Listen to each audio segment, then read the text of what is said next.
আমরা যে পিআইটা দিলাম না, ওই পিআই এগেনস্টে কি করলো, বায়ার ব্যাংকে অ্যাপ্লাই করলো। অ্যাপ্লাই করার পরে ওই পিআইটা দেওয়ার পরে তারা একটা এলসি দিবে। এটা এখানে এখানে এলসি নাম্বার, এটা হলো এলসি নাম্বার, হ্যাঁ। আমাদের এই এলসি শিপমেন্ট করতে যা যা আমাদের ডকুমেন্টেশন করা লাগে, এই এলসি নাম্বারটা আমাদের মেনশন করতে হবে। যত ইম্পোর্ট ডকুমেন্টস আছে, যেমন আপনার হচ্ছে যখন কোনো ইম্পোর্ট করতেছেন, একটা কুরিয়ার আনতে গেলেও আপনার হচ্ছে এই এলসি নাম্বার লাগবে। এই যখন ফেব্রিক ক্লিয়ার করবেন তখন এলসি নাম্বার লাগবে।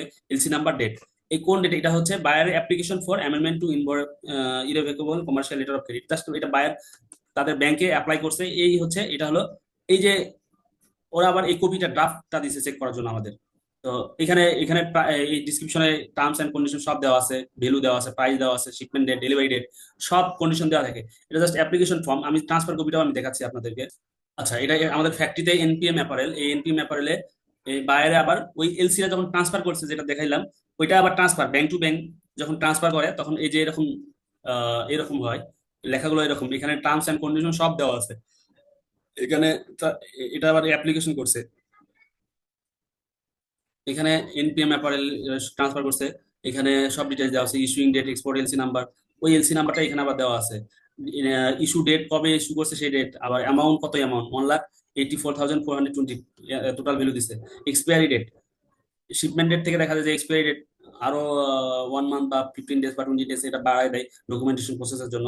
এই ডেট পর্যন্ত এটা এই টার্মস কন্ডিশন সব ভ্যালিড থাকবে। তো এখানে dear sir we enclose herewith the notice LC amendment, এখানে সব ডিটেলস দেওয়া আছে, কোন টার্মস কন্ডিশনে কবে কিভাবে পেমেন্ট করবেন, কতদিন পর পেমেন্ট পাবেন, এখানে সব ডিটেলস গুলো দেওয়া আছে। এই যখন আপনারা এগুলো এত কিছু আসলে এই মুহূর্তে আপনাদের মাথায় নেওয়া ঠিক হবে না। এই এই টার্মস কন্ডিশন, এই এলসি কিভাবে বানাবেন, যারা হচ্ছে মোটামুটি মার্চেন্টাইজিং জব করতেছেন তারা মোটামুটি নলেজ রাখতে পারবেন। যারা নতুন একদম ফ্রেশ, যারা এখনো জব জয়েন করেন নেই, এই আশা করবো এই এলসি ইস্যুগুলো এখন মাথায় আনিয়েন না, এগুলো আপনার কোনো কাজে লাগবে না এখন। যারা জব করতেছেন তাদের কাজে লাগবে, আর যারা জব করতেছেন না তাদের এই মুহূর্তে এলসি কমার্শিয়াল পার্টটা টোটালি মাথার সাইড করে রাখেন। এগুলো এখন নিতে গেলে অন্য জিনিসগুলো মাথার মধ্যে থাকবে না, এগুলো একটু অনেক ডিফিকাল্টিস আছে অনেক কিছু। যে এখানে দেখেন সব ডিটেলস দেওয়া আছে, ফর কি কি ডকুমেন্টস লাগবে, কি কি ব্যাংক টু ব্যাংক সাবমিট করতে হবে, এটা অনেক প্রসিডিউর আছে, হ্যাঁ। এগুলো যারা আপনারা জয়েন জব করেন না, জয়েন করেন নাই, তারা এগুলো আগে মাথার মধ্যে নিয়েন না।